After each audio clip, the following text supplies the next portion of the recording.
Climund México, Clínica Mundial Jurídica. La doctora Griselda Ávila Esquivel tiene un tema muy importante durante este foro internacional denominado el abogado fiscalista como elemento fundamental para el éxito de tu negocio y empresa. Podemos dar las referencias profesionales de la mencionada doctora. Es licenciada en Derecho, Universidad Autónoma del Estado de Morelos, maestría en Derecho Legal del Grupo Ávila SC, especialistas en materia fiscal, administrativa y de contabilidad. Mi estimada doctora, bienvenida. Continuamos con su ponencia. Hola, ¿qué tal? Buenos días. Nada más para hacer la referencia, gracias. No soy todavía doctora, pero sí maestra en Derecho Fiscal. Pues un gusto estar con ustedes en este foro y empezamos. Qué grato es estudiar lo que nos gusta y lo que nos apasiona. Vamos a ver un tema muy interesante que es la importancia del abogado fiscal en tu empresa. ¿Por qué opté por este tema? Vamos a ver ahorita un poquito de introducción lo que son las contribuciones en México y la trascendencia de tener un asesor de cabecera, ¿no? Nos puede evitar bastantes malestares o bastantes daños económicos en el patrimonio y la actividad de la empresa. Bueno, vamos a ver un poquito de lo que viene siendo en México. Tenemos dos tipos de ingresos, los tributarios y los no tributarios. Los ingresos tributarios son aquellos que se refieren a lo que vienen siendo las contribuciones. Ahorita vamos a ver un poquito de lo que son las contribuciones para hacer la referencia, porque sabemos que tenemos participantes de otros países. Los ingresos no tributarios son aquellos que el Estado provee como préstamos, como donaciones, como venta de valores, etcétera, o otros ingresos que no recauda por sí mismo, ¿no? Los ingresos tributarios, que son los que nosotros nos interesan o son los que el Estado tiene relación con los contribuyentes en México, son aquellos que derivan de las contribuciones. ¿Cuáles son esos ingresos que derivan de contribuciones? Bueno, para empezarlo tenemos como una obligación de todos los ciudadanos mexicanos de contribuir al gasto público, ¿sí? Lo vamos a encontrar en nuestro artículo 31 de nuestra Constitución, en su fracción cuarta, donde refiere que todos estamos obligados a contribuir al gasto público de la Federación, de los estados y de los municipios. Esta definición, y bueno, nos dice que debe ser proporcional y equitativa. Nos viene a dar a entender o nos dice que vamos a tener ingresos federales, estatales y municipales, ¿sí? Vamos a ver un poquito más adelante quiénes son las autoridades que controlan estos tipos de ingresos. Bueno, nuestra norma secundaria, que es el Código Fiscal, viene ya a decirnos en forma específica cuáles son esos ingresos derivados de las contribuciones. Las contribuciones, a diferencia de cualquier otro ingreso, significa que no está a discreción del ciudadano o del sujeto contribuirla. Al ser una obligación, es exigible por el Estado. En México tenemos dos tipos de sujetos activos, que vienen siendo personas físicas y personas morales, ¿ok? Bueno, estas contribuciones son impuestos, aportaciones de seguridad social, contribuciones de mejoras y derechos, ¿sí? En los diferentes impuestos, bueno, la definición de impuestos son las contribuciones que establece la ley. Un ejemplo de estas, bueno, es el impuesto sobre la renta, es el impuesto al valor agregado, que son impuestos internacionales conocidos en sus países con diferentes nombres, pero bueno, el impuesto sobre la renta es por la ganancia que puede tener el sujeto al desempeñar una actividad, ya sea persona física o persona moral, y el IVA es el valor que se le agrega al valor de la prestación de productos o la venta de los mismos, que son quizá en otros países con otros nombres que vienen siendo definiciones afines. Tenemos aportaciones de seguridad social, que son aquellas contribuciones que pagamos o que se pagan cuando se tienen las personas físicas o las personas morales empleados y se pagan al Estado para que el Estado mismo provea de seguridad social a los mismos, ¿no? Contribuciones de mejoras que se pagan personas físicas y personas morales que se beneficien de forma directa por estas obras públicas. Y los derechos, que también están establecidos en la ley, así lo define nuestro Código Fiscal, pero bueno, para un ejemplo claro, son aquellos cuando pedimos un acta de nacimiento, un acta de defunción, cuando solicitamos algún pasaporte, cuando solicitamos un servicio del Estado que es exclusivo de este es el pago que se tiene que realizar. Como se pueden dar cuenta, no son cuestiones que queden a discreción del sujeto, ¿sí? Sino que se tienen esa característica de obligatorio. Cuando referimos a obligatorio, esto nos da a entender que existen dos formas de que el Estado puede cerciorarse. De entrada, como bien lo refiere nuestro artículo 31, fracción cuarta, dice, al estar obligados a contribuir, debemos de hacerlo de forma voluntaria. ¿Qué quiere decir esto que es voluntaria? Que yo le digo al Estado, mira, Estado, yo en este mes ingresamos en mi empresa, facturamos 100 pesos, de los cuales 100 pesos se me fueron en gastos 60, tuve una utilidad de 40, un ejemplo, ¿no? Eso se llama una autodeterminación, que el sujeto propio presenta su declaración y presenta sus impuestos o su cálculo de los mismos. Como acto secundario, tiene el Estado dependencias gubernamentales en las que puede cerciorarse de que esas declaraciones estén de forma correcta, ¿sí? Ahí estaríamos hablando, si nos llega a detectar que no estamos correctos en nuestro cumplimiento de obligaciones fiscales, ahí estamos hablando de una determinación por parte del Estado. Ok, todos los impuestos o las contribuciones son para uso público, se van para el Estado. ¿En qué los traduce? En educación, en seguridad, en cuestión de pavimentación, todo lo que viene siendo desarrollo del Estado mismo para proveer que sus ciudadanos estén de una forma con una seguridad económica, con una seguridad social y una seguridad en todo lo que implican los mismos. Ok, decíamos, cuando hablamos de las contribuciones tenemos en los 3 niveles que ya comentamos, nivel federal, nivel estatal y nivel municipal. Uno de los ejemplos de los niveles estatales es el impuesto sobre nómina, impuesto sobre balnearios, aquí en el estado en el que nos encontramos. Cada uno de los estados va a establecer diferentes contribuciones. Y en el tema de municipal, bueno, el más conocido es el impuesto predial, pero existen otros, por supuesto, y también va a depender de cada municipio, de cada estado. Y así tenemos las 3 autoridades diferentes que nos regulan las contribuciones.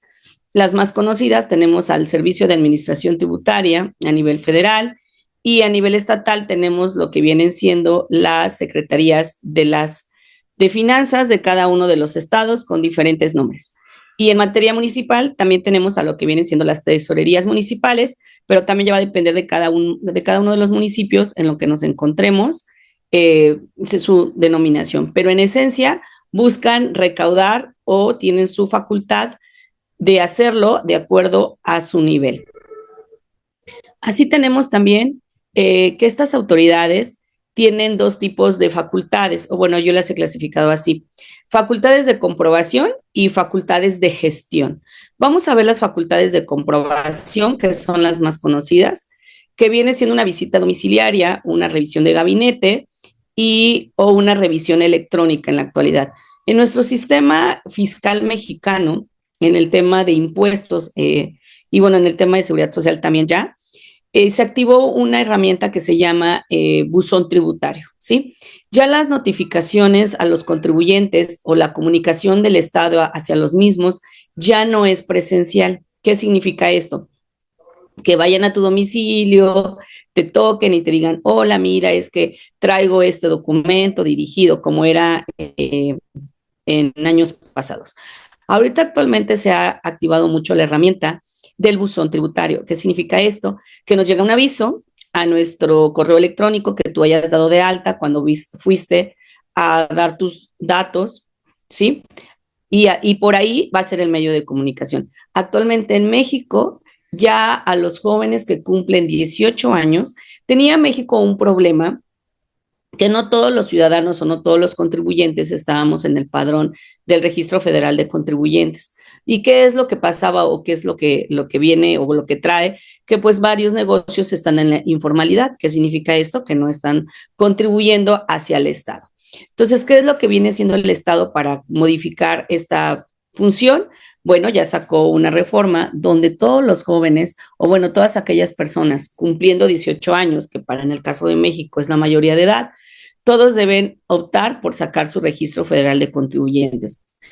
Es así como ya todos los jóvenes que están egresando de licenciaturas para poder tener su cédula fiscal, su cédula de educación, perdón, necesitan estar dados de alta en el Registro Federal de Contribuyentes. Al momento que van y se dan de alta en el Registro Federal de Contribuyentes, ahí los hacen tener datos de contacto. Datos de contacto como cuáles. ¿Cuál es la forma en la que se va a comunicar el Estado hacia el contribuyente? Y en este caso viene siendo el buzón tributario, ¿sí? El buzón tributario se entiende que solamente tiene sus contraseñas, pues la persona física o moral y la persona que es legalmente capaz de poder abrirlos. Entonces, cuando te llega una notificación por buzón tributario, estaríamos hablando que se está perfeccionando la misma, ¿sí? En la actualidad les puedo decir que se han litigado diferentes asuntos respecto al buzón tributario de su legalidad y sus requisitos de procedimiento. Algunas salas del tribunales han favorecido a los argumentos que se han planteado en las defensas fiscales, pero algunas otras salas han perfeccionado las notificaciones por buzones. Entonces, el Estado, la verdad, sí puso esa herramienta muy ad hoc, muy acertada sobre las notificaciones. Pero bueno, es así como llegamos a las revisiones electrónicas. Ya en la actualidad, en el sistema mexicano, también se ha ocupado mucho de la inteligencia artificial, que es lo que vamos a ver ahorita, que es una facultad de gestión que hace la autoridad, ¿sí? Bueno, una facultad de comprobación, como su nombre lo indica, es aquella donde el Estado no es que no te crea que como tú declaraste, sino que sus sistemas o su información digital, ¿sí? Le está arrojando que tienes alguna diferencia. ¿Qué hipótesis que te ha hecho o que te va caminando a que te puedan fiscalizar, ¿sí? Y ya lo pueden hacer mediante una visita domiciliaria, que esto todavía es irte a ver a tu domicilio fiscal, ya seas persona física o seas persona moral, o bien una revisión de escritorio, que significa que tu contribuyente tienes que ir al Estado y llevarle todo lo que ellos te requieren, ¿sí? Con sus requisitos de legalidad, o la revisión electrónica, que ya se te va a hacer en tu correo electrónico mediante tu buzón tributario, y ahí ya te van a decir cuáles son las inconsistencias o qué es lo que pretende la autoridad de ti, ¿sí? Ahí ya estamos hablando que si la autoridad no está de acuerdo con lo que declaramos o con lo que está en tu contabilidad o no coincide con el contribuyente que ese gasto era un gasto estrictamente indispensable, ¿sí? Podemos hablar de una determinación de un crédito fiscal. Y desde aquí empezamos a hablar de la importancia del abogado. En México, quien lleva la contabilidad de estos contribuyentes es un contador, ¿sí? Pero la importancia de una facultad de comprobación de esta naturaleza es que ya tienes que involucrar un asesor o un abogado fiscalista. ¿Por qué? Porque así como la autoridad tiene sus estrategias para revisarte, también tú como contribuyente tienes que tener ya tu estrategia de defenderte. Como yo les he dicho a mis contribuyentes, cuando llega el Estado y toca la puerta en una facultad de comprobación, no va a revisar a ver si estás bien, sino porque sabe que en algo estás mal, es por eso que te está cayendo la revisión. ¿Sí me explico? Desde que el acto despliega una facultad de comprobación, va encaminado ya a determinarte alguna diferencia, algún impuesto. ¿Por qué? Porque ellos ya detectaron alguna inconsistencia que nosotros quizá no estemos detectando, ¿sí? En nuestro sistema mexicano. Y comento esto porque la importancia del asesor en esta facultad de comprobación. Su servidora me dedico al litigio en materia fiscal 100%. Muchas cosas que podemos hacer en la facultad de comprobación, sobre todo en el rendimiento de pruebas, ¿sí? Es la base para que te pueda tener una una defensa exitosa. Pero cuando ya hablamos por una determinación de un crédito fiscal, es un poco más complejo para nosotros, ¿sí? Entonces, muchas veces los contribuyentes sí tienen las pruebas. Lo único que a veces no saben relacionarlas, no saben empatarlas de una forma de vida, ¿sí? Si el contador, el que está atendiendo, nos puso un auxiliar de la contabilidad, ¿sí? Y no supo amarrar bien estas pruebas o hacer la argumentación debida, pues obviamente estamos hablando de que no lleva una adecuada defensa. Es una base. Por eso, de ahí que yo aconsejo que desde el inicio de la facultad de comprobación la atienda así el contador, porque vamos a dar las cuestiones contables, pero además acompañadas del asesor fiscal. Y otra cosa, pues que el Estado en México, obviamente, ellos van a hacer para perfeccionar todos sus actos lo que mejor les prevea, ¿sí? Y evidentemente un contador, obviamente, sabe del tema de contabilidad, pero no sabe cuestiones de defensa fiscal o no está involucrado con esta. Entonces, muchas de las veces aporta mayor información o mayor documentación que no debió haber aportado y bueno, eso es en perjuicio de su propio contribuyente, ¿sí? Bueno, ya dijimos, visitas domiciliarias, revisiones electrónicas. Vamos a llegar a esta facultad de gestión, que ustedes pueden decir, ¿qué es la gestión? Bueno, es que te motiven, te inviten, ¿sí? A que te acerques a tributar. En la actualidad, esta facultad de gestión les ha funcionado mayor en recaudación que una facultad de comprobación. ¿Por qué? Una facultad de comprobación, en el momento que el Estado va y toca tu puerta, está iniciando ya un tiempo para ellos, para que puedan concluirla, porque se tienen que acatar a las reglas de legalidad y de control que tiene la misma ley, ¿sí? Y una facultad de gestión no, como su nombre lo indica. La facultad de gestión es la que tiene el Servicio de Administración Tributaria de supervisar y controlar el cumplimiento de las obligaciones fiscales por parte de los contribuyentes, ¿sí?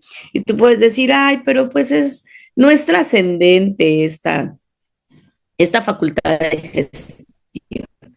En la actualidad les puedo decir que se está recaudando mucho más dinero por la facultad de gestión que por una facultad de comprobación. ¿Por qué? Dentro de las facultades de gestión, de las más que podemos señalar, las más agresivas, tenemos la cancelación de certificado de sello digital. Para aquellos que nos escuchan de otras partes de otro país, el certificado de sello digital es aquello que te permite realizar la factura o la facturación. La facturación es el medio en el cual se plasman o se establecen las operaciones comerciales de los contribuyentes. Entonces, imagínense que nos cancelen o nos restrinjan ese certificado de sello digital, pues en automático detienes la operatividad de la empresa, porque no puede cobrar absolutamente nada y no puede emitir facturación. ¿Me expliqué? Entonces, el daño que te puede ocasionar, pues es bastante alto. ¿Qué es lo que está haciendo ahorita el Estado? El Estado te manda una carta de invitación y te dice, mira, persona moral, detecté en tu declaración anual que me declaraste 10 pesos, pero tus ingresos o tu facturación electrónica me arroja que tienes no 100 pesos, sino 1000 pesos. Explícame de dónde viene la diferencia, ¿sí? Te doy un lapso legal para que me acredites de dónde viene la diferencia y si no, pues tienes esta diferencia. Y si no me aclaras, no te autocorriges, te voy a cancelar tu certificado de sello digital hasta en tanto tú te corriges. ¿Y qué es lo que está pasando? Pues a cualquier empresa que tenga la operatividad comercial de la misma, pues si le restringes el certificado de sello digital, en automático le paralizas la actividad económica de la misma. Entonces, ¿qué es lo que hace? Pues obviamente se autocorrige, aclara y bueno, lo tenemos ahí. Al final es un proceso de gestión que realizó la autoridad más efectivo y mucho más corto. Y obviamente también este procedimiento, pues es un procedimiento electrónico, ¿no? También tenemos las famosas invitaciones de programa a vigilancia profunda. Estas son una carta de invitación nada más, aparentemente así se precisa, y te dicen, hey, contribuyente, ven, mira, quiero tener una conversación contigo. En términos legales, ¿no? Términos sencillos son así. Mira, soy buena onda y te quiero decir que yo encontré estas diferencias en tu contabilidad. ¿Qué pasó aquí? ¿Sí? Aclárame, dime por qué, dime cuándo me pagaste, dímelo, ¿sí?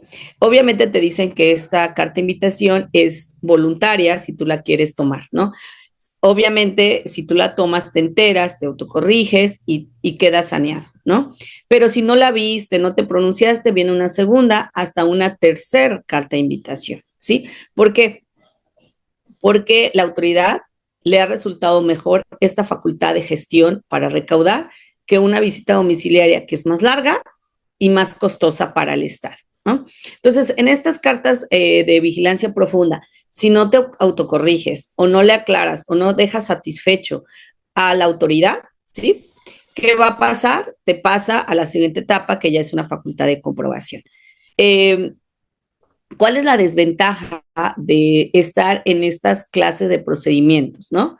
En el caso del certificado de sello digital, es que la autoridad ya te hizo que te autocorrigieras, en muchas de las ocasiones presentaste ya complementarias, ¿sí? ¿Y esto qué va a significar?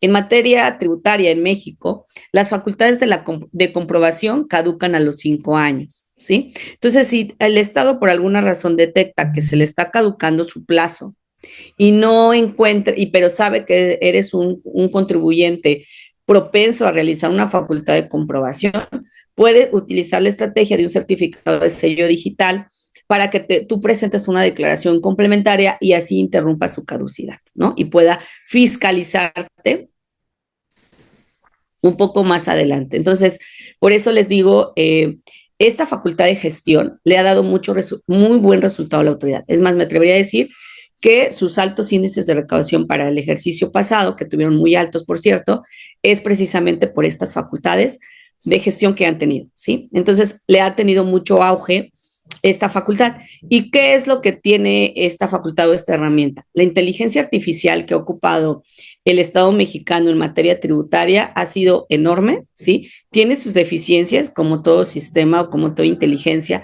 Sin embargo, insisto, nos pasan a los contribuyentes la carga de la prueba, ajá, y nos dicen, hey, tú ven, aclárame, ¿por qué tienes estas diferencias? Y si obviamente no lo hacemos, pues tenemos un tema de una facultad más agresiva hacia el Estado, ¿sí? Ahora, con esto llego a la conclusión. No sé cómo estemos ahí con el tiempo porque se me fue un poquito cuando inicié, pero como ustedes pueden notar, son gestiones y facultades de comprobación bastante fuertes y bastante altas de las autoridades fiscales, que sí o sí ya el acompañamiento del asesor fiscal o el abogado fiscalista dentro de tu empresa te va a evitar un futuro cancelación de sellos, una futura facultad de comprobación. Es decir, nos tenemos que volver más preventivos que correctivos, ¿sí? ¿Por qué? Porque cuando ya estamos hablando de un certificado de cancelación de sellos digitales, es que ya paralizaste a mi empresa, ¿sí? Dos, si estamos hablando ya de un crédito fiscal o un adeudo, los créditos fiscales en materia tributaria en México se tienen que garantizar. ¿Qué significa esto? Que aun y cuando tú te vayas a un medio de defensa, llámese juicio contencioso administrativo, sí o sí tenemos que ofrecer una garantía. Bienes, puede ser bienes, depósitos bancarios, pueden ser fianzas, etcétera, ¿sí? Pero debes garantizar ese adeudo al Estado. Si este no te es favorable, ¿cómo el Estado puede cobrarlos? ¿Ok? Y aquí ya estamos hablando también que el Estado puede ejercer acciones de bloqueo de cuentas bancarias, de bloqueo de paralización de cierto dinero, etcétera. Y estamos hablando de que también puede tener el contribuyente una opinión negativa, ¿sí? En cumplimiento de obligaciones fiscales. ¿Y esto qué te trae aparejado? Si eres un contribuyente que hace licitaciones, que trabaja con gobierno, obviamente, o que estás en el programa del REPSE, un programa especializado, evidentemente puedes perder estos beneficios y en consecuencia puedes perder contratos.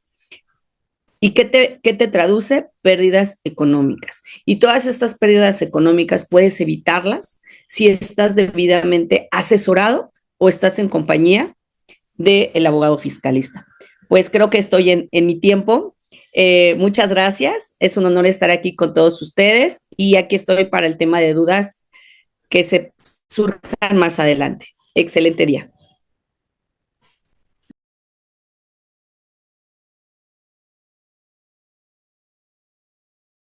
Climund México, Clínica Mundial Jurídica.